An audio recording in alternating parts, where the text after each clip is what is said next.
കൊച്ചി വാർത്താ ചാനലിലേക്ക് സ്വാഗതം. ഓരോരോ ആരോപണങ്ങളുടെ പശ്ചാത്തലത്തിൽ CPM പാർട്ടി ഇപ്പോൾ പുകഞ്ഞുകൊണ്ടിരിക്കുകയാണ്.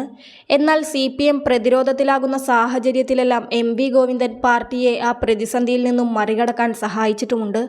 അതിനാൽ തന്നേക്കാൾ സീനിയറായ EP ജയരാജനെ പോലും മറികടന്ന് MV ഗോവിന്ദൻ CPM സംസ്ഥാന സെക്രട്ടറി ആയതിൽ അതിശയിക്കാനില്ല.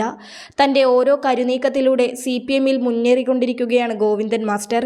പിണറായി വിജയൻ കഴിഞ്ഞാൽ CPMലെ അതിശക്തനായ നേതാവാണ് MV ഗോവിന്ദൻ. അടുത്ത നിയമസഭാ തിരഞ്ഞെടുപ്പിൽ മത്സരിക്കുകയാണെങ്കിൽ മുഖ്യമന്ത്രി സ്ഥാനത്തിൽ വരെ എത്താവുന്ന രീതിയിലാണ് CPMലുള്ള ഗോവിന്ദന്റെ പ്രവൃത്തികളും അധികാരവും. പ്രമുഖരായ രണ്ട് നേതാക്കളെയാണ് അടുത്ത കാലത്തായി ഗോവിന്ദൻ മാസ്റ്ററുടെ നേതൃത്വത്തിൽ CPMന്റെ നടപടിക്കിരയായത്. LDF കൺവീനർ സ്ഥാനത്ത് നിന്ന് തന്നെ EP ജയരാജനെ നീക്കിയത് വലിയ വാർത്തയായിരുന്നു. കൂടാതെ PK ശശിയെ ബ്രാഞ്ചിലേക്ക് തരം താഴ്ത്തുകയും ചെയ്തു. CPM സംസ്ഥാന സെക്രട്ടറിയാകുമെന്ന് കരുതപ്പെട്ടിരുന്ന ജയരാജൻ ഇനി സജീവ രാഷ്ട്രീയത്തിലേക്ക് മടങ്ങിയെത്തുമോ എന്ന് കാത്തിരിക്കേണ്ടതാണ്.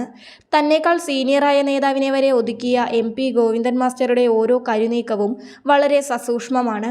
മുഖ്യമന്ത്രി പിണറായി വിജയന്റെ പൊളിറ്റിക്കൽ സെക്രട്ടറി ആയിരിക്കും MV ഗോവിന്ദന്റെ അച്ചടക്ക നടപടി നേരിടേണ്ടി വരുന്ന അടുത്ത നേതാവെന്ന സംസാരവുമുണ്ട്. നേരത്തെ അച്ചടക്ക നടപടിക്ക് വിധേയനായ ശശി തിരിച്ചെത്തിയതും ആഭ്യന്തര വകുപ്പിന്റെ കടിഞ്ഞാൺ കൈക്കലാക്കിയതും പിന്നീടുള്ള ശശിയുടെ പ്രവർത്തനങ്ങൾ പാർട്ടിയെ ഇല്ലാതാക്കുന്ന തരത്തിലേക്ക് നീങ്ങിയതോടെയുമാണ് അച്ചടക്ക നടപടിയിലേക്ക് കാര്യങ്ങൾ നീങ്ങുന്നത്. ഈ അച്ചടക്ക നടപടിയും ഗോവിന്ദന്റെ നേതൃത്വത്തിലായിരിക്കും. മുഖ്യമന്ത്രിക്ക് ശേഷം രണ്ടാമനെന്ന നിലയിലേക്ക് ഉയർന്നു കഴിഞ്ഞിരിക്കുകയാണ് ഗോവിന്ദൻ മാസ്റ്റർ.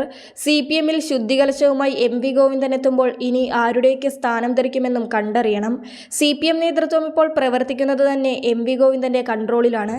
ഇനിയുള്ള ഗോവിന്ദൻ മാസ്റ്ററുടെ സഞ്ചാരം മുഖ്യമന്ത്രി പദത്തിലേക്കായിരിക്കുമെന്ന സൂചനയും വരുന്നുണ്ട്. പിണറായി വിജയനെ തള്ളി രണ്ടാമൻ ഒന്നാമതെത്തുമോ എന്ന് കാത്തിരുന്നറിയാം.